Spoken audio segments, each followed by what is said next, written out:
All right. This upload is about Futurama, episode 14, episode 15 of season 2. Episode 14 is titled How Hermes Requisitioned. Dot dot dot. I think that's right. 15 is titled A Clone of My Own. Now, 14, I have to say, is not that interesting, but I will add that it is a decent episode. It's just that it deals with it deals with things of like I would hate to call it adult subjects because it's not. It's because I think 16, whatever the legal driving age is. I feel like, or if anybody's went to the post office, it's mind-numbingly boring tasks that have to be taken care of in places that have rules and regulations or whatever you want to call it. I think that's like what what this type of what this is getting at as far because I'm not too versed in this type of stuff. I've never applied for a permit to have work done on the sidewalk or get my house fixed or put a fence up or anything like that. But I have been to the post office and I have been to the DMV before. Now, I know the DMV has a certain stigma uh, when it comes to like sitting in line, moving, fill this form out, fill that form out.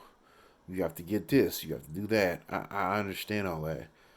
Well, actually, I think yeah, I actually have had experience with this before.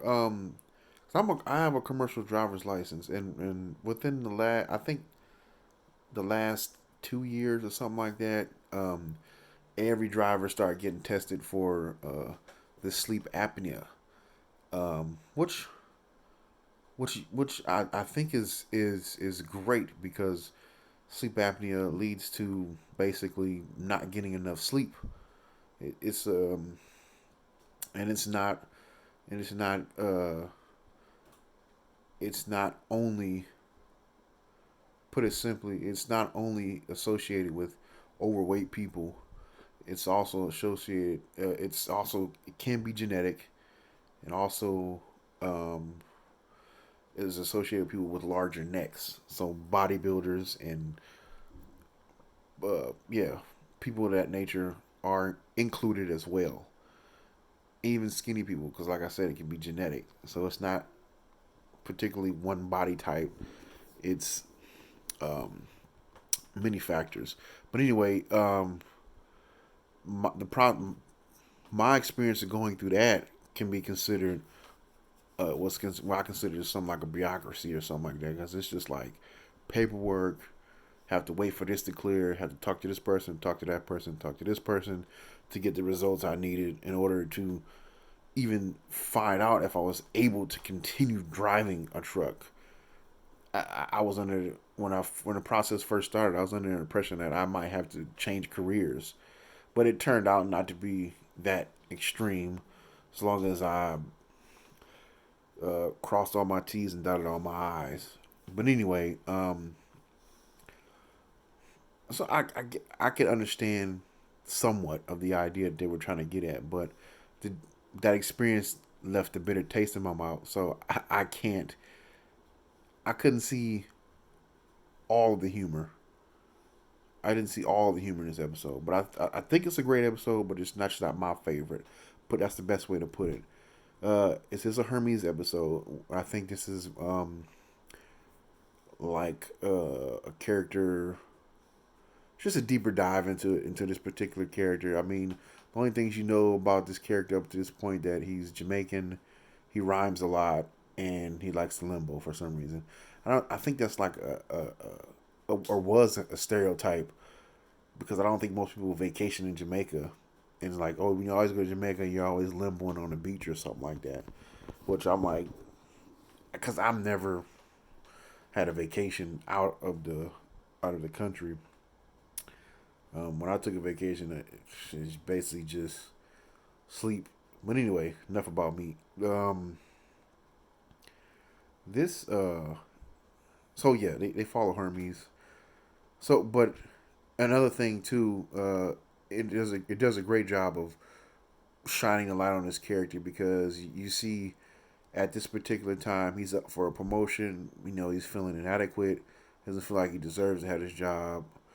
So he winds up making or a coincidental mistake winds up happening to where where he has to be like he winds up taking a vacation or something like that, and somebody has to take his place.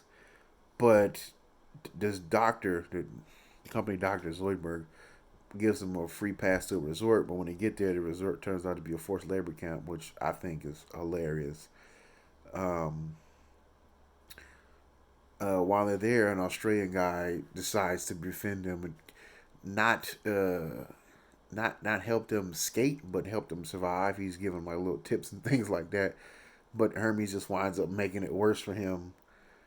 Even to the point at the end of the episode, the only way they were able to escape is Hermes winds up increasing productivity of this place by God knows how much.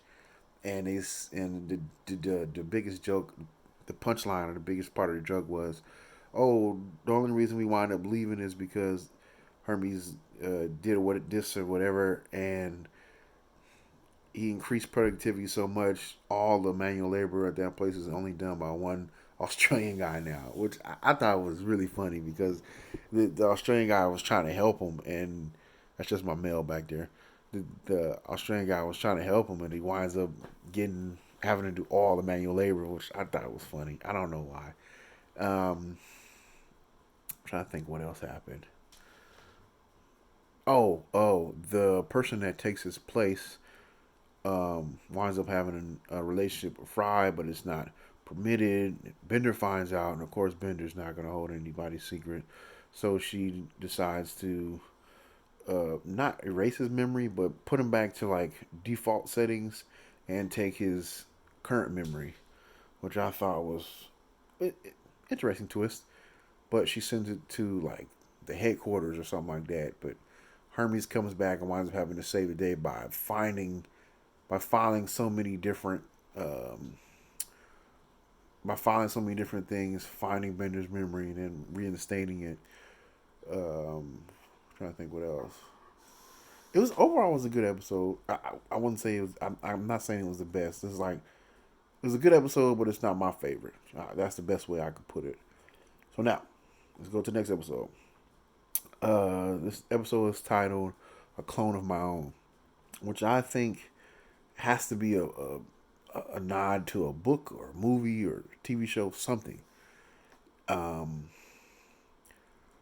in this episode, the professor uh, is his birthday. He's turning 150. He was actually lying about that. He's actually turning 160, which okay is only realistic in this animated world that these writers have created.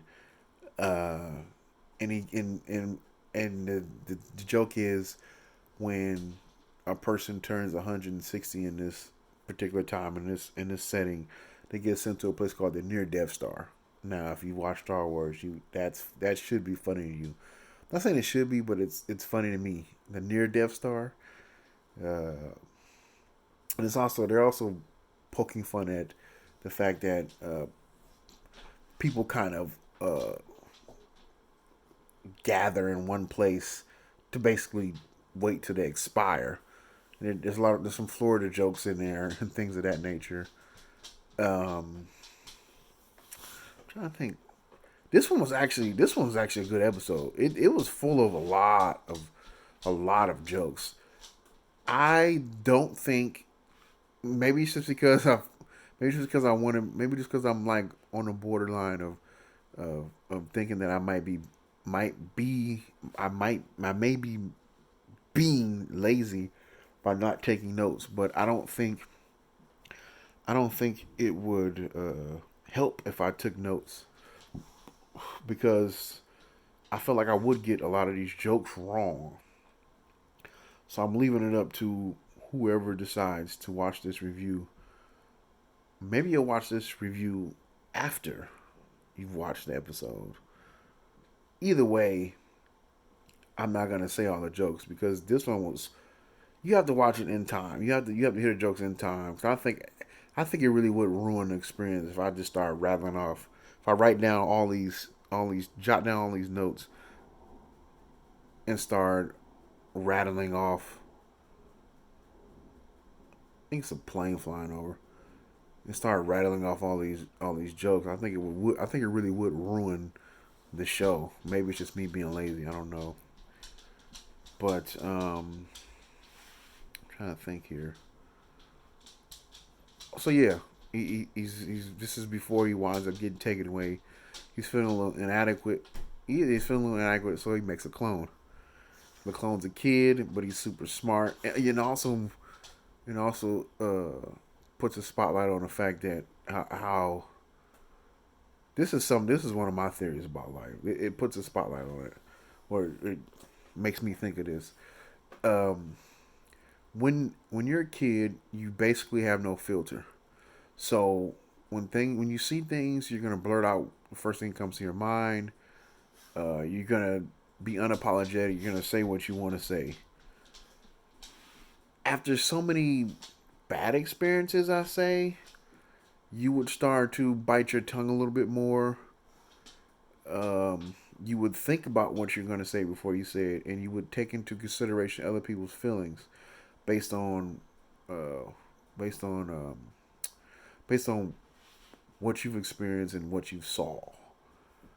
And this kid is he's not doing that. So he's making everybody in the crew upset.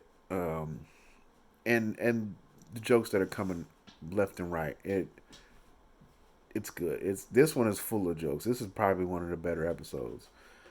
Um, so they wind up having to say the professor, and the kid winds up having to like not grow up, but just realize who he was. He was actually the professor, so he had to realize certain things, and they were able to get out of the situation because they were going to be like, I guess, killed by the guards on this near Death Star. It's probably just a parody of Star Wars, but they didn't. It wasn't heavy. It wasn't heavy. No, all the characters weren't in like Star Wars costumes and talking like Star Wars characters. It was more of just a silly name and a few similarities to the Star Wars franchise. Probably just enough that he wanted to pay him or something like that. I don't know. But it was one of the better episodes. So tomorrow I'm gonna have a movie review, two movie reviews, like the baseball guys, two movie reviews, and Monday I'm gonna give you a spotlight movie.